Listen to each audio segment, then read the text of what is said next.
Hello there, ladies and gentlemen. Bulltrap here, along with Diggity, and this time we've actually got Klazar along with as well. He tuned in. I guess he probably woke up, or wait, no, it's the evening for him. So he showed up while we were after we did game two, and so we're gonna cast with him. This is game three of Soul versus Khan, and so far, for those of you that are just joining us, sorry, Klazar, I'm gonna have to spoil the first couple games. Khan is up 2-0 with Great pulling out a brilliant win despite being underproducing. He got a +1 weapons on his mutas at just the right moment and was able to defeat Hero. And then in the last game, a very epic PvP. Jangbi took just a slight early advantage with range a little bit earlier and just rode that into having a few more units and rode that into having a tech advantage and rode and just eventually it's just, it's the snowball effect of StarCraft. It snowballed into him having just masses and masses of units and just completely overrunning Cal. And completely honest, I'm not sure what Last is like. I haven't seen a lot of games out of him, but Stork is very, very good against Terran. We might be seeing 3-0 in favor of Khan after this game, and we're going to get the game started here just in case we need to sync up later. 5, 4, 3.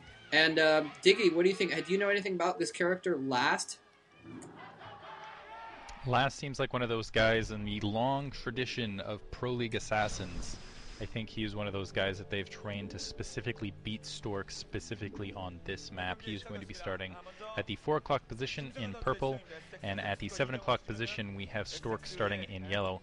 If it was a regular Pro League match, it would be like, they're just testing him, getting him some experience. When you put a guy in during the Pro League playoffs, that means you've been saving him the entire year to beat someone specifically.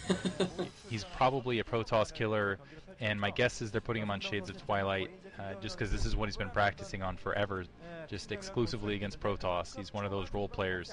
So Stork better look out, and we'll see how this works out. Stork, though, is not a slouch by any means. Very strong versus Terran. And even a guy that would just exclusively practice to beat Stork doesn't necessarily mean he can beat Stork. Stork is just so good. Just so strong a player, just consistently across the board. He hasn't been up to, I would say, his normal S-class lately, but he's still playing pretty high A-class gameplay, and we'll see how it works out on Shades of Twilight. I feel like it's Byzantium, but with slight differences that make a big difference, actually. The mineral only that's out on the ramp is actually down the cliff, which makes it easier for Terran to hold and a lot more difficult for Protoss to hold. Most people end up going for the 12 o'clock, 1 o'clock, 3 o'clock, or 9 o'clock expansions anyway because there's gas there. So we'll see how it works out, though. Stork looks like he's going to go for a pretty standard opening. I think on the opposite side Last, I didn't get a good look, but I think he was going for a standard opening as well. And we'll see how this plays out, whether Last, with all his training, will be able to take down, have that moment of glory, take down Stork. If Stork will just be the stalwart warrior, the guy who is the hero of Samsung Khan. I mean, I would have to say definitively he is the leader of the team, both morally and as far as his gameplay. When he plays his best, he's definitely the leader of Khan. We'll see if Stork can hold out. Yeah, I don't know about the whole assassin business. I mean, I guess it's not really an apt analogy. Stork is scouting in a clockwise direction. He's just scouted out the 11 o'clock position. So because Stork is at the bottom left at 7 o'clock and Last fOu, hope he isn't made to look like a fOu, is at 4 o'clock, Stork is actually going to scout him last. But yeah, I don't know about this assassin business. I don't know how great an analogy this is, but Andy Roddick practiced all year and still got stomped all over by Roger Federer in the final of Wimbledon. So I think that's as far as that goes. At the end of the day, I think class always tells. And I'm going to say I love this blue headband, although it looked a lot more fetching, or headscarf, although it looked a lot more fetching on the fangirl we saw earlier, the unshy fangirl. But Stork looks like he's just starting up his cybernetics core now. It'll be interesting to see, considering the way this map is designed, whether perhaps he opts for more pressure early on and a basically one base build. And it doesn't look like Last fOu is going to fast expand either, because he's continuing to mine that gas even as his first factory goes up. So it looks like we might be having some action pretty early on in this game from both these players. And Last has blocked that ramp, and unfortunately for Stork, because he scouted all the way around, he's not going to be able to get that scout through, although he is sending a Zealot in to try and sneak that probe through. I think he really needs that info. Yeah, scouting is so important for these high-level players, and you always see the very, very high-level players like Stork just trying especially hard to get a scout in. It looks like he might be setting up for a command center, No, there's the second factory. You were right. He did not stop mining gas. He's setting up a second factory. Maybe that SCV is just there actually to make him think that he's going to set up an extra command center. Or actually, oh, okay, there. It's also going to serve as a shield for those Marines.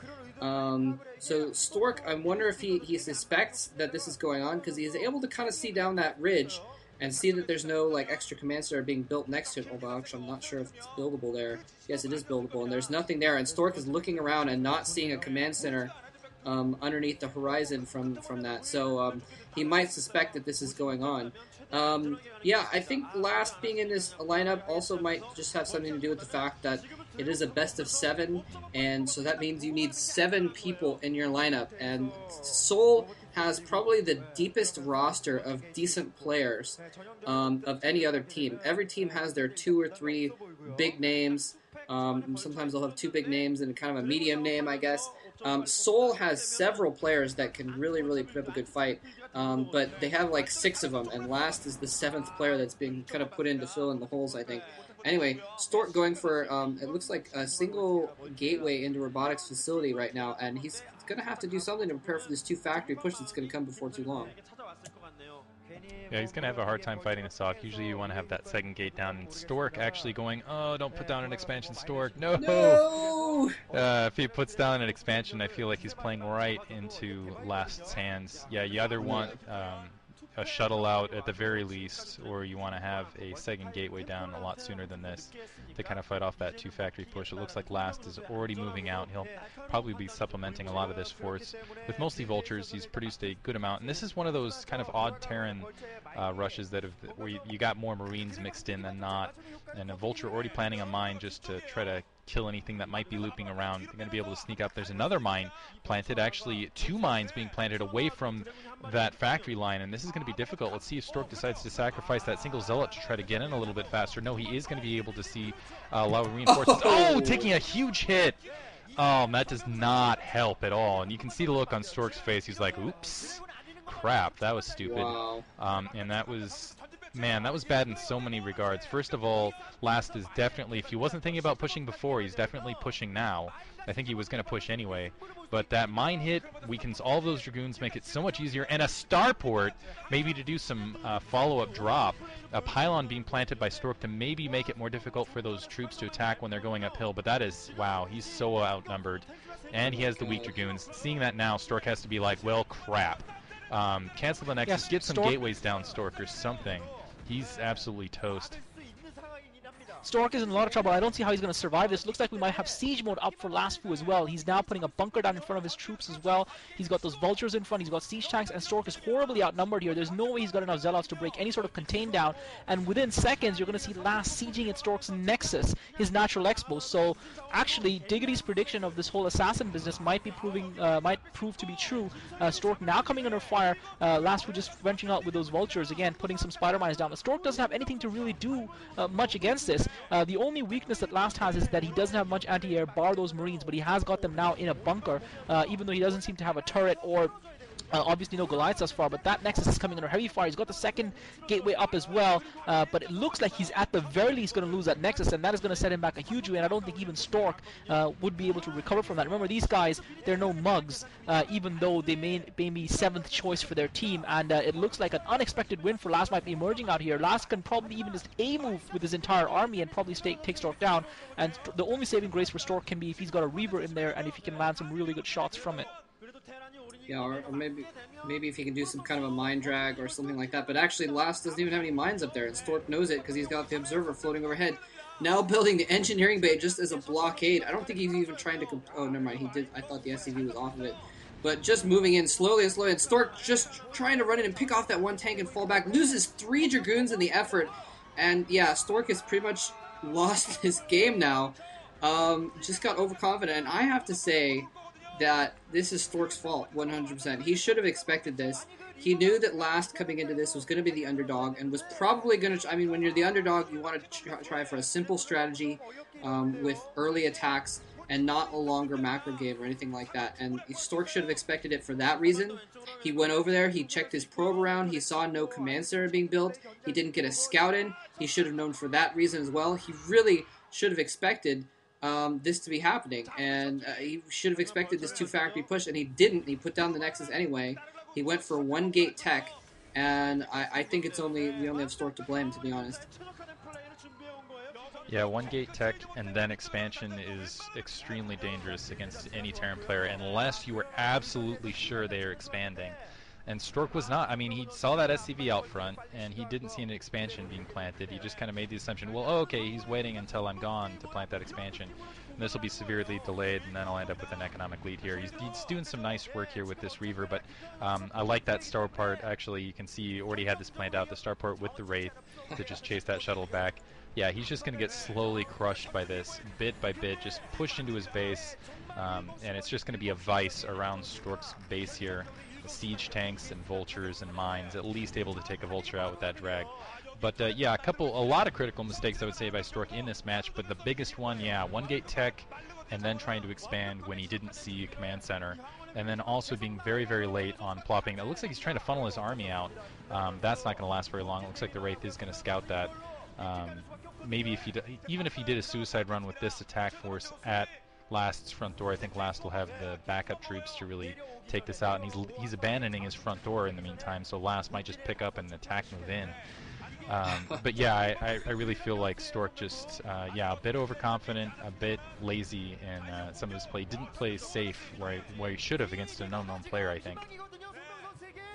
Yeah, now Stork coming in with his shuttle. It is speed upgraded. He manages to absorb some hits with the Dragoon. Reaver goes off, but the Reaver shot has not yet been able to get within range of the siege tank. The shuttle goes down to the Wraith, and that's pretty much going to clean up Stork's attack because that Reaver is going to die so quickly. And Last, still with the 1 siege tank left, is going to be able to hold off this attack from Stork's, and you feel that's probably GG because Stork committed pretty much his entire army to that attack to be able to try and take those forces down. Was not able to do so, and that's going to be pretty much it. Meanwhile, he's lost his assimilator at his main, so Last just continuing to tighten the noose, and Stork is slowly being strangled. I feel Stork kind of almost outthought himself because he didn't see that command center, and rather than think of the obvious that his opponent was going for basically kind of a 2-fact push or some sort of a timing attack, he thought, oh, he's trying to double fake me and he's got a command center hidden somewhere further away.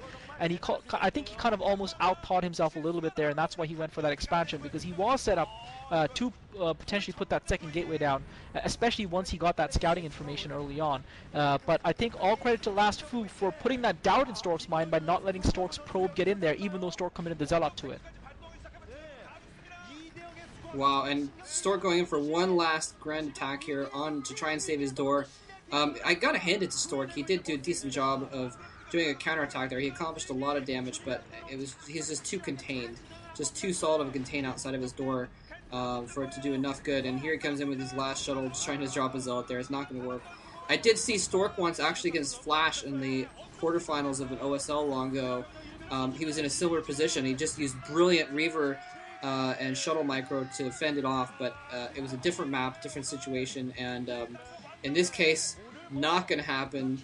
I got to give him an award for valiance, trying to at least pull something out of his hat to fend it off, but no. The Golden Boy of Khan actually going down when it looked as if Khan was on their way to a 4-0, and Seoul going up 1-0, so props to Last for being the sniper and taking his team back into this matchup. Alright, so we're going to move on to Game 4, Calm versus Firebat Hero. Should be fun. Thanks for watching.